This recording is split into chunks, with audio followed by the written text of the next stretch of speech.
Douglas Murray, you can't force people to believe things. You can't shoehorn people into a particular Douglas Murray-shaped... Suggesting that young children are vehicles for extremism and terrorism. You should be ashamed to be associated.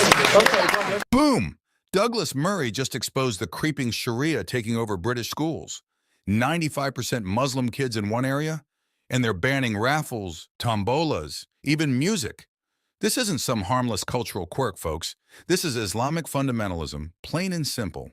They're trying to mold these children into a generation that rejects Western values and embraces a radical Islamic worldview. Are you paying attention yet? Because this is happening right now in your backyard. Let's get back to this particular issue and the alleged extremism that has been going on. Not the Trojan horse context. We don't want to conflate two issues here. But Douglas Murray, you know, 95% of children in a particular area are of the Muslim faith. You were complaining in your article in The Spectator that in one primary school music was banned. That's kind of another issue, but raffles and tombolas were banned. I mean, what do you want to do? Do you want to encourage Muslim children to gamble? What's your problem with that? It should reflect the nature of the school. So first they came for the tombolas. For what? Look, the problem gambling going on wrong here, in those communities. The problem going on here is we're in the middle of a debate. I mean, the nation is going through something very substantial change, and I think that what we've been discussing in recent days and what we've been discussing this morning kind of reflects this. I mean, until very recently, you know, if you said to people, and it comes back to the British values thing as well, if you said to people until very recently, what is Britain, what are British values, you'd have got a fairly clear reply along the lines of, you know, a Protestant Christian country, we have institutions of church and state and monarchy and so on, which represent the country. As one of the results of mass immigration of recent decades, there has been a substantial change in the country. All sorts of good things have come from that, and some negatives have. But one of the things that has come from it is this confusion about what it is we are. We want to be open and tolerant, we want people to be able to practice their faiths, we want people to be able to express themselves and live the lives they want to live. What we're finding it very hard to do at the moment, and I mean the French secular example has already come up, is to work out where our lines are drawn as a nation, because they're not clear at the moment. It's impossible to draw those lines, isn't it? It may prove impossible. It may be that we do something like the French state did and try to draw very clear lines. That's what you've heard in recent days. There's a bit of it already this morning, that, you know, there's a problem with some schools that are actually, you know, state secular schools that happen to have had... How bad are these problems? The problems exposed in Sir Michael Wilshaw's report are pretty serious, and there's more to come. Really, what's so serious in the report? I think, for instance, I mean, Wilshaw himself says that these children are at risk of cultural isolation. There have been findings of children, for instance, being taught in assembly to chant anti-Christian chants and so on. This is very unpleasant sectarian stuff. This woman is trying to downplay the seriousness of what's happening. She's talking about governance issues and internal administrative issues. But this isn't about paperwork.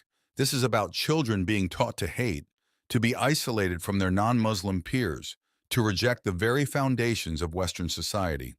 And the evidence is there in the Wilshaw report, clear as day. But instead of engaging with the facts, this woman is resorting to the usual tactics: denial, deflection, and attacking the messenger. It's a classic case of trying to shut down any criticism of Islam, no matter how legitimate.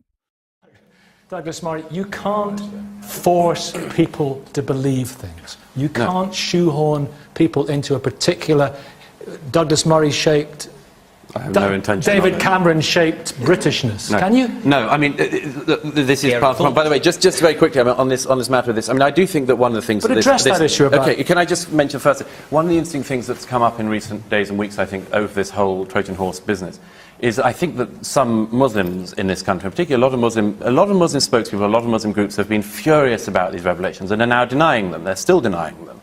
And this is something like happened in the Catholic Church over the paedophilia scandal. People just don't want to admit it. They don't want dirty laundry to be aired in public. They genuinely think that, and that's why there's still this denial even now. There's an official report by Sir Michael Wilshaw. It's found some very disturbing things. Some people still think that they don't exist. Is this the same Sir Michael Wilshaw who just did a U-turn on what God did or didn't tell him? But Miriam, the thing, either you think this has all been, do you think this has all been made up? Do you think it's all been made up? What I actually know is that there are serious serious governance issues, there have been internal administrative issues, whether there are issues of extremism, which is what you're peddling, and what in fact the publication you work for is peddling by publishing one of the worst covers in this country that I have ever seen, suggesting that young children are vehicles for extremism and terrorism. You should be ashamed to be associated. Can I just give, this is a very good example of the problem.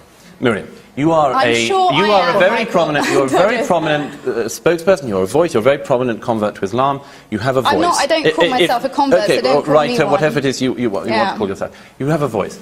Here are some problems that are coming up which have been exposed in schools that seem to be teaching very seriously unpleasant things, and they're being taught by some extremist Muslims.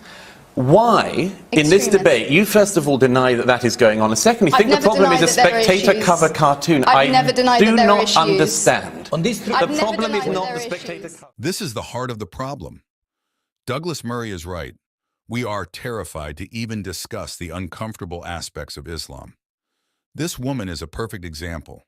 She's so afraid of being labeled Islamophobic that she's denying the very real problem of radicalization happening in our schools. This isn't about peddling extremism. This is about protecting our children from a dangerous ideology that seeks to undermine our values and destroy our way of life. We need to be honest about the threat, and we need to start having these difficult conversations. If you want to learn more about the dangers of Islamic extremism and how to defend the Christian faith, subscribe to my YouTube channel, Criticist. We won't shy away from the truth, no matter how uncomfortable it may be.